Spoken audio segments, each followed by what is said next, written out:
नमस्कार, एक बार फिर से मैं आप सभी के सामने उपस्थित हूँ बेहद महत्वपूर्ण टॉपिक के साथ, क्योंकि कनाडा न्यू सिटीजनशिप बिल ले आया है और ये इंडियंस के लिए बहुत ही ज़्यादा इंपॉर्टेंट होने वाला है। देखिए, जब भी कनाडा की बात आती है तो इंडियंस के कान खड़े हो जाते हैं, क्योंकि हम देखते हैं कि एक छोटा मोटा पंजाब कनाडा में निवास करता है।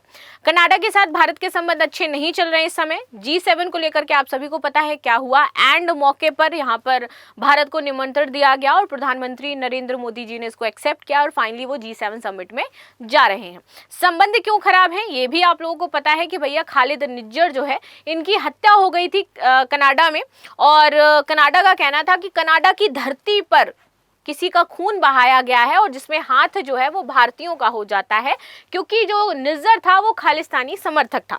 कनाडा की सरकार में खालिस्तानी समर्थकों का बहुत ज़्यादा सहयोग रहता है, इसलिए हमेशा जो इंडियंस हैं उनका विरोध किया जाता है। लेकिन अभी न्यू ये बिल आ रहा है तो इससे कहा जा रहा है इंडियंस को काफ़ी फ़ायदा हो सकता है, क्योंकि यूएस की इमिग्रेशन पॉलिसी तो अलग लेवल पर चली गई है। इस समय लॉस एंजल्स में अभी की न्यूज़ ओपन करके देखो, बहुत विद्रोह हो रहे हैं।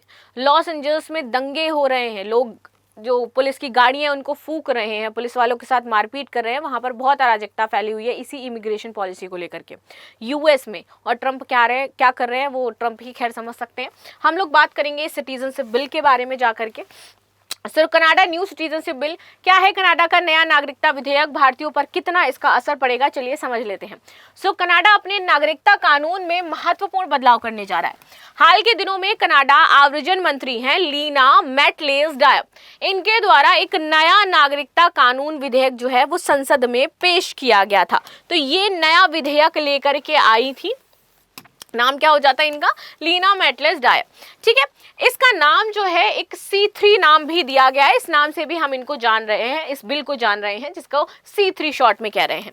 बताया जा रहा है कि इस विधेयक में वंश के आधार पर नागरिकता की मौजूदा सीमा को हटाने की बात कही जा रही है। उनका कहना है कि जो वंश के आधार पर अभी तक नागरिकता की जो सीमा थी उसको हटा देना चाहिए। गुरुवार को इसे कनाडा की संसद में पेश किया गया था। नए विधेयक में उन गलतियों को ठीक करने की कोशिश की गई है जो पहले के कानून में मौजूद है। वर्तमान का कानून क्या कहता है? जिस पहले के कानून की गलतियों की बात कर रहे थे, पहले वो गलतियां देख लेते हैं, फिर देखेंगे सुधार क्या कर रहे हैं ये लोग इसमें। तो पहले कानून क्या था? देखो, कनाडा का जो वर्तमान नागरिकता कानून है वो ये कहता है कि कनाडा के बाहर जन्मा कोई भी कनाडाई नागरिक विदेश में जन्मे अपने बच्चे को अपनी नागरिकता नहीं दे पाएगा।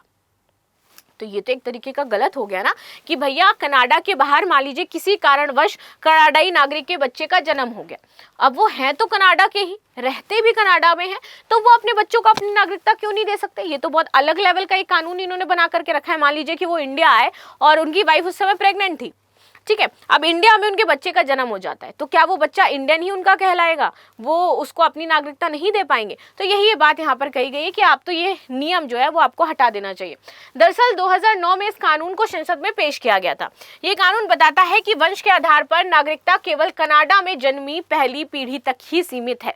यानी कि जो कनाडा में जन्मी पहली पीढ़ी है लोगों की, वहीं पर आपको वंश के आधार तक नागरिकता मिलेगी। इसके बाहर अगर आपके बच्चे कहीं और जन्म ले रहे हैं, यूएस फलाना फलाना किसी भी देश में, तो उनको हम वंश के आधार पर नागरिकता नहीं दे सकते हैं। आई एम सॉरी, ऐसा कहना है कनाडा का। चलिए, इस गलती को सुधारने के लिए कनाडा नया कानून लेकर के आया है। कनाडा इसको क्या कह रहा है, ये गलती है हमारी और वंश के आधार पर नागरिकता देनी चाहिए, क्योंकि बहुत सारे देश देते हैं, इंडिया में भी मिलती है भाई वंश के आधार पर नागरिकता। नए कानून में कहा गया कि माता पिता को कनाडा में पर्याप्त संबंध प्रदर्शित करना चाहिए। इससे बच्चे के जन्म या गोद लिए जाने से पहले कम से कम देश में 3 साल की शारीरिक उपस्थिति होनी आवश्यक होगी और फिर आपको क्या है, कनाडा की जो नागरिकता है वो मिल सकती है। आगे बात करते हैं। पहले केवल पहली पीढ़ी को ही मिलती थी नागरिकता। अब इससे पता है क्या होगा, इंडियंस बहुत सारे वहां पर रह रहे हैं और बहुत समय से रह रहे हैं। इन्होंने तो बस बोला है कि 3 साल आपको यहाँ पर दिखानी है, बट आप देखो कि 3 साल क्यों दिखानी है? वो तो बहुत सारा 5-5 साल से वहां पर निवास कर रहे हैं, बहुत पहले से भी निवास कर रहे हैं। उन्होंने कनाडाई जो लेडीज है उनसे शादी भी कर रखी है, तो उन लोग जितने भी मतलब भारतीय होंगे ना, उनको वहां पर नागरिकता मिलना बहुत ज्यादा आसान हो जाएगा। और इसीलिए कहा जा रहा है कि भारतीयों के लिए बहुत अच्छा कानून आ गया है कि अगर ये पास होता है तो भारतीयों को बड़े लेवल पर यहाँ पर नागरिकता मिलेगी और वो कनाडाई नागरिक बन जाएंगे। राइट, आगे बात करते हैं। बताया जाता है कि immigration, refugees and citizenship Canada के अनुसार कनाडा के बाहर जन्मे लोगों के लिए वंश द्वारा नागरिकता की पहली पीढ़ी की सीमा के कारण अधिकांश कनाडाई नागरिक जो कि वंश के द्वारा ऑलरेडी कनाडाई हैं, उनको देश के बाहर जन्मे या गोद लिए अपने बच्चे को नागरिकता भी नहीं दे सकते। और कनाडा इस कानून के कारण काफी परेशान भी रहा है लंबे समय से, और लोग भी काफी परेशान रहे हैं। विधेयक से लोगों को सीधा फायदा होगा। देखो, अगर कनाडा की संसद ये नया विधेयक पास करती है तो इससे काफी लोगों को फायदा होगा। हाल के दिनों में हमने देखा कि भैया अमेरिकी राष्ट्रपति डोनाल्ड ट्रंप की आव्रजन नीति काफी सख्त हुई है, और इसी का परिणाम है कि अभी लॉस एंजल्स में हिंसा बहुत बड़ी लेवल पर भड़की हुई है। अभी की न्यूज है 15 मिनट पहले की, कि वहां पर बहुत बड़े लेवल पर तोड़फोड़ की जा रही है, गाड़ियां जलाई जा रही है, लोग सड़कों पर उतरे हैं, फिलिस्तीन का झंडा लेकर के यहाँ पर आ गए हैं, और इस तरीके से चीज़ें, मतलब बहुत अलग लेवल पर चीज़ें वहाँ पर चल रही हैं। ठीक, तो आप समझिए कि किस तरीके से एक पॉलिसी कितना हार्म पहुँचा सकती है एक सोसाइटी को। तो वैसे यहाँ पर हुआ है, ट्रंप के इस फैसले के बीच कनाडा सरकार द्वारा ये जो विधेयक लाया जा रहा है, ये भारतीय प्रवासियों और अन्य प्रवासी समुदायों के लिए लाभकारी साबित होगा। बता दें, इसी साल 20 जनवरी को डोनाल्ड ट्रंप ने H1B और F1 जैसे जो अस्थायी वीजा थे, इसमें माता पिता में अमेरिका बच्चे के जन्म पर जन्म सिद्धि अधिकार को समाप्त कर दिया था, कि बाप को वो जन्म सिद्धि अधिकार भी नहीं दिया जाएगा। कानून बनाने में देरी लग सकती है, ये कहा जा रहा है, इतना भी आसान नहीं है कि सिटीजनशिप जो नई चीज़ें वो लेकर के आया जा सके, इतना इजी नहीं है। बट मोस्ट प्रोबेबली ये कहा जा रहा है कि ये बिल पास होगा और नया नियम आपका आएगा।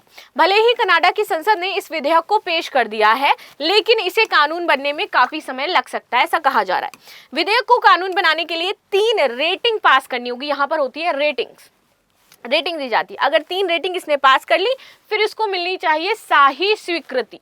जब शाही स्वीकृति मिल जाएगी, स्टैंप लग जाएगा, तब वो आपका कानून बनेगा।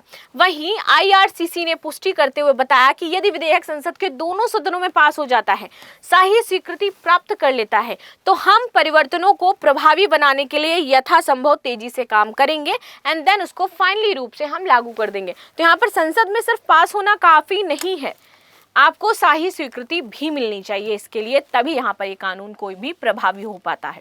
बाकी आपकी क्या राय है इसको लेकर के जरूर बताइएगा। मिलते हैं नेक्स्ट क्लास में, तब तक के लिए धन्यवाद। लाइक एंड सब्सक्राइब करना बिल्कुल भी ना भूलें and thank you so much.